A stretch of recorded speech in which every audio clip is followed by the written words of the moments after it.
London Ben Jonson دورہ پاکستان پر کراچی پہنچے۔ ان کا قافلہ ڈرگ روڈ موجودہ شارع فیصل سے ایوان صدر کی طرف رواں دوا تھا۔ اسی دوران جانسن کی نظر ڈرگ روڈ ریلوے اسٹیشن کے نزدیک ایک اونٹ گاڑی پر پڑی تو وہ اپنا قافلہ رکوا کر گاڑی سے اترے اور بھوسے سے لدی اونٹ گاڑی کے مالک بشیر احمد کے پاس پہنچے۔ بشیر احمد کی سادگی سے متاثر ہو کر جانسن نے بشیر احمد کو دوست بنا لیا اور پوچھا کہ کیا وہ اپنے اس نئے دوست سے ملنے امریکہ آنا پسند کریں گے۔ بشیر احمد نے جواب دیا، کیوں نہیں۔ جانسن نے بشیر کو ایک خوبصورت قلم بھی تحفے کے طور پر دیا۔ اگلے ہی روز تمام پاکستانی اخبارات میں جانسن اور اونٹ والے بشیر کی ملاقات کا احوال بما تصویر شائع ہوا۔ یوں راتوں رات بشیر ایک مشہور آدمی بن گیا۔ چند روز بعد روزنامہ جنگ کراچی میں معروف کالم نگار ابراہیم جلیس نے اپنے کالم وغیرہ وغیرہ میں اس واقعے کا ذکر کیا۔ ادھر امریکی سفارت خانے نے اس کالم کا ترجمہ لنڈن بی جانسن امریکہ پہنچنے پر روانہ کیا۔ یہ کالم پڑھ کر بن جانسن کو کراچی کا اونٹ گاڑی بان اور اس کو دی گئی دعوت یاد آ گئی۔ لنڈن بی جانسن نے فوری طور پر اونٹ والے بشیر احمد کو سرکاری طور پر امریکہ آنے کی دعوت بھجوائی، جس کے بعد اخباری نمائندوں، امریکی سفارت خانے کے افراد،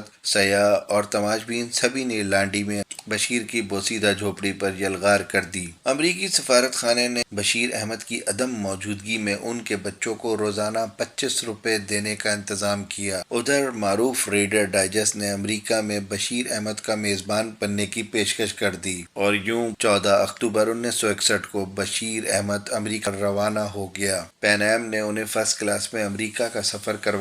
لندن اور نیو یارک دونوں مقامات پر بشیر صاحبان کو سرکاری مہمان کا پروٹوکول دیا گیا۔ بشیر احمد کو انہیں اقوام متحدہ کے صدر دفتر اور امپائر اسٹیٹ بلڈنگ کی سیر بھی کروائی گئی۔ بشیر احمد کو امریکہ کے مختلف اداروں نے بہت سے تحائف دیے، جن میں فورڈ کمپنی کی جانب سے دیا گیا سفید رنگ سے مزین ایک ٹرک بھی شامل تھا۔ مارچ 1962 میں امریکی صدر کی اہلیہ مسز جیکولین کینیڈی اور ان کی بہن نے پاکستان کا خیر سگالی دورہ کیا۔ دورے کے آخری مرحلے میں انہوں نے کراچی کے ایوان صدر میں امریکہ کے نائب صدر لنڈن بی جانسن کے دوست بشیر صاحبان سے ملاقات کی۔ اس موقع پر بشیر صاحبان نے اپنی بیوی اور بچوں سے مسز کینیڈی کا تعارف کروایا اور انہیں اپنے اونٹ غازی پر سیر کی دعوت دی۔ مسز کینیڈی نے یہ دعوت بڑی خوش دلی سے قبول کرتے ہوئے ایوان صدر کے لان میں اونٹ کی سواری کی اور تصاویر بھی بنوائیں۔ 1971 میں جب معروف اینکر ضیاء محی الدین نے اپنے مشہور شو میں بشیر صاحبان کو بھی مدعو کیا تو انہوں نے بشیر سے سوال کیا کہ انہوں نے پاکستان واپس آ کر اونٹ گاڑی چلانا کیوں چھوڑ دی ہے، تو بشیر نے بے ساختہ جواب دیا کہ مجھ سے جانسن نے کہا تھا کہ پاکستان واپس جا کر میری پوزیشن کا خیال رکھنا۔ 1963 میں جان ایف کینیڈی کے قتل کے بعد لنڈن بی جانسن امریکہ کے صدر بن گئے اور اس عہدے پر وہ 1968 تک فائز رہے۔ 22 جنوری 1973 کو جب لنڈن بی جانسن کا انتقال ہوا تو میڈیا کو بشیر صاحبان ایک مرتبہ پھر یاد آیا۔ انہیں کراچی میں امریکی قونصل خانے میں مدعو کیا گیا، جہاں انہوں نے لنڈن بی جانسن کے انتقال پر تعزیتی کتاب میں اپنے تاثرات رقم کیے۔ اس کے بعد بشیر صاحبان ایک مرتبہ پھر غربت اور گمنامی کے اندھیروں میں گم ہو گیا۔ 14 اگست 1992 کو اس کا انتقال ہوا۔ ویڈیو کے بارے میں اپنی رائے کا اظہار کمنٹس میں کریں۔ شکریہ۔